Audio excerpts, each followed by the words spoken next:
Super ലീഗിൻ്റെ ചരിത്രത്തിൽ ഒരു ഫുട്ബോൾ ക്ലബിൻ്റെ മുഴുസമയ മുഖ്യ പരിശീലകനായി നിയമിതനാകുന്ന ആദ്യ മലയാളി ആരാണ്? TG പുരുഷോത്തമൻ. തദ്ദേശീയമായി വികസിപ്പിച്ചെടുത്ത ശത്രുക്കളുടെ ഡ്രോണുകളെ പ്രതിരോധിക്കാൻ ഇന്ത്യൻ ആർമി ഈ അടുത്തായി സജ്ജമാക്കിയ ആൻറ്റി ഡ്രോൺ ഗ്രിഡ് സംവിധാനത്തിൻ്റെ പേരെന്താണ്? സാക്ഷം.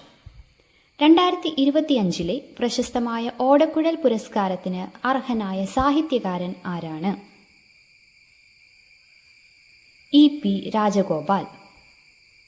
സംയോജിത തീരദേശ മാനേജ്മെൻറ്റിനായി ഇന്ത്യയിൽ ആദ്യമായി മറൈൻ സ്പേഷ്യൽ പ്ലാൻ MSP ഔദ്യോഗികമായി പുറത്തിറക്കിയ സംസ്ഥാനം ഏതാണ്?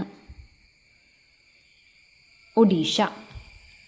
2026 ജനുവരിയിൽ കാലിക്കറ്റ് സർവകലാശാലയുടെ പുതിയ വൈസ് ചാൻസലറായി നിയമിതനായ മുഖ്യ വ്യക്തി ആരാണ്? Doctor P. രവീന്ദ്രൻ.